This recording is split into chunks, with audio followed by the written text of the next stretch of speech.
Speaking of capitalism, folks, I love it. you know who loves capitalism? Ken Langone. He is the CEO of Home Depot. Is he still the CEO?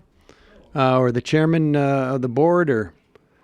And he may have retired and had someone write a book for him. He was the founder. He also is the godfather of the charter movement, at least in terms of New York. It took about a half a day meeting with Ken Langone before Andrew Cuomo became a huge fan of charters in this state.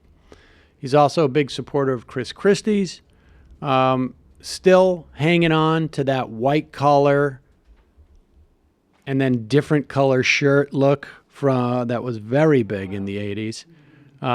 When men were men and greed was good. And here he is on Fox and Friends, basically trying to give advice to those nutty millennials who have decided that they are more interested in socialism than capitalism, if you're to believe the polling. You've got Bernie Sanders' former campaign manager, Jeff Weaver's out with a book saying, we won. That the socialist message in the last campaign actually won, that they activated all these young people, and if only Bernie had been the Democratic nominee, he could have beaten Donald Trump. What's your message to Bernie Sanders and his supporters? If it ain't broke, don't fix it. We have a lot of things in Pause America. it. Now, you know, I didn't think it would take only like that many words. It's a Home Depot metaphor. I like it. Yes. Right. I mean, it is a fairly ironic thing for a home improvement seller to say, right? Well, if it's not, I mean, not necessarily broken, but if it's not up to your standard, I mean, that is sort of, aside from the fact that this guy has made all his money through home improvement, right? Not necessarily something that's broken, but we're just going to upgrade the look. I imagine from Ken Langone's perspective, as he walks out of there in his $4,000 suit and gets into the private car that drives him everywhere, maybe to his helicopter and then to his private jet. Strippers and cocaine vault. And to his vault full of strippers and cocaine. Wow, that's a much more interesting image of Ken Langone than I who had. probably has multiple vaults with strippers and cocaine. Is this my cocaine stripper vault? In God knows how many houses he has across Now the girls are country. trying to unionize. From his perspective, I think I can imagine him feeling like there's nothing broken here. But even if we were to stipulate that from his, with his myopia, that things don't look broken, surely as the guy who owns a home improvement store, one where they're telling you to upgrade what you have, make it better, he could appreciate how maybe people would want something a little bit better than they have now. But To Bernie Sanders and his supporters. If it ain't broke, don't fix it. We have a lot of things in America that need to be fixed. We have income inequality. We have generational theft. We've got to deal with the entitlement problem. We can do a whole lot better in terms of... Pause it for 1 second. Knew that was entitled. As soon as you say generational theft, Yes. that's slash Medicare, Right. Social Security. Generational theft is a code to cut benefits for people. The idea being that the olds are stealing from the youngs right now because the young pay into Social Security. Now,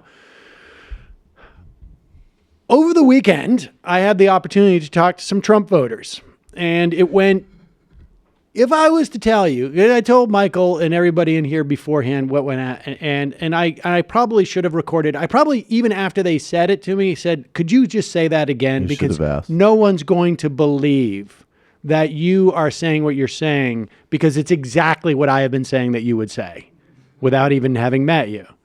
Aside from being upset about having to, on the phone, on customer service, speak Spanish in a country that is supposed to speak English, and every other cultural resentment they have, they started telling me about how Social Security is a Ponzi scheme. Now, a Ponzi scheme is a scheme where at one point you run out of people to pay into whatever system you have. And I will repeat, Medicare and Social Security cannot be a Ponzi scheme unless all the people in America go away. And then they come back 30 or 40 years later when it's time for them to retire. And they're like, where's my Social Security? Well, where have you been for the past 40 years? Oh, we were up in the, I took a spaceship and I took all our friends and we went up there. No, that's not a Ponzi scheme. It is not generational theft. It was set up so that young people pay for older people. And then when those young people get old, young people pay for them. And then when those young people get old, the other young people pay for them. This is what happens. People have babies, people die. And they all go in one direction, basically back up the stream, and then they go away. Circle of life. Exactly. It's possible we'll get into a Children of Men scenario where there are no more people being born, but then we would have bigger problems. Well, right. That's We would kind have of the bigger point. problems. The scenarios where Social Security isn't around already means we've crossed some pretty other more important thresholds. Yeah. Right. And I would also argue that if we stopped having children at that point, then we could probably exhaust things a lot more because it was the end of humanity. So Don't broke, don't fix it. right, exactly. But No let's bumps hear in the road. Ken Langone talking about it ain't broke, don't fix it, but here's some problems, and let me see if I can squeeze in cut Social Security into this. America that need to be fixed. We have income inequality. We have generational theft. We've got to deal with the entitlement problem. We can do a whole lot better in terms of bringing everybody to the party. I can go on and on and on. But I like to think about where I was and where I am. If you look at where we were as a nation 50 years ago and look at what's happened since then, we've come a long way. We've brought a lot of people to the party, people like me, people like Bernie, Arthur, Pat. I look Bernie at Marcus, not Sanders. No. God, no. The only thing they share in common is the first name. Okay. But what's your message to these young people? Pause it. So in other words, me and 5 of my friends got brought to the party, so I think everything's going okay. Do I have to explain that to you at all? No, If right? you think about this it, is me what's and amazing. my friends have done quite well, so what's the problem? Honestly, he's so entitled. He doesn't even realize. Like, we brought a lot of people to the party, like Bill and Kevin, my 3 guys. We're all good, doing well. So what's the problem?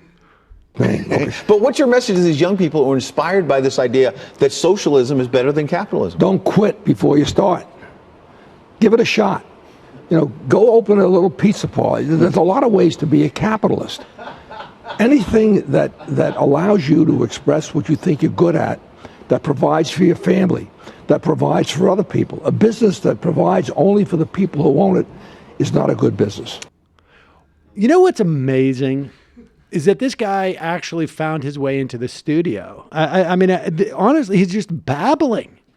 Go make a pizza place. Don't quit until you give it a try. I mean, Don't quit Yeah. until you're slinging slices. None of us have tried to live in capitalism at all up until this point. Well, know I what's the know, best- to be fair, I never got a collection going of every single relative that I could find to create a pizza place. So maybe he has a good point. You know what's also a great thing to do? There's nothing better than having a couple $100,000 worth of higher education debt, and then opening a pizza joint and layering on the debt there. Right, exactly. And it could be Look, good for your friend let me tell you Chris something. and for Bill your friend and Christopher Steve and Bernard Kevin and Steven. He's nothing like that Jew up there in And- Vermont. And we all did real well. So when you think about it, the system's working perfectly. The only problem is there's a couple of Dominican nurses here that are still in unions getting paid way too much. Not that they'd ever take care of me. They're not part of the cocaine hooker vault, which is not unionized. Are 'Cause people capitalism aware works. of how much money there is to be made on just schools? I mean, has anybody even contemplated that? You're That out would've there, been cooler You if don't even get what's going on. See, he has a bad PR team. So what he should have been doing is trying to sync up. Like, why didn't you ever think about founding a school? Right. That's what he should have been. Why don't doing. we have some entrepreneurs out there who are using schools as basically a means to establish a real estate holding company? It does remind me of Klubeck when he was like, keep it simple, no bumps in the road. The same way he says, bring them to the party. It's like the only way these guys can interface with real people is through some like metaphor that they like Yes, think everybody can relate What I to. don't understand is why these kids haven't, as an example, you cut a campaign contribution to the governor. Then you have a meeting with them. And then you privatize a public asset, and then you make a little bit for yourself and your friends, Chris and Bernard. Why aren't young people trying that? I mean, maybe their friends have different names, but they could be doing the same thing. I don't understand. Everybody gets a taste. Everybody gets a taste. Billy, Kevin, All the people brought to the party. After all, we're not communists. Ryan. That was what the guy said in The Godfather, and it's true. I don't understand why young people are so angry about it. No, very strange. Very I strange. love it that they keep having to talk about this on the news, though. That's pretty awesome. Well, but you know what's funny about it, though, is it's half a product of some momentum thanks to changing political attitudes with young people, and it's also half a product of that these people are in such a fantasy life that they thought Barack Obama was Nicolas Maduro. Like, wait a second, a 1% increase on my, like after stock earnings? This is communism. This is like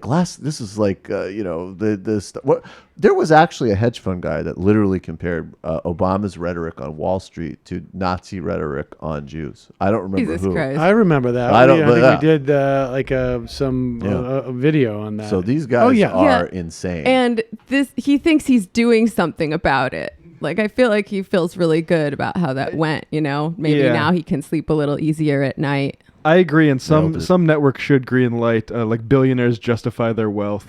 That would be like- TV show. that Keep would be talking, amazing. guys. You're making That a would be a great great show. case for capitalism. That would Just be a great keep show. on using What do you call metaphors. that? Overcover bosses or something like that. Yes, exposed bosses. It's actually like funny. It's a whole storyline, even in Billions, of a pizza place he has to prop up. It's just perfect on so many levels.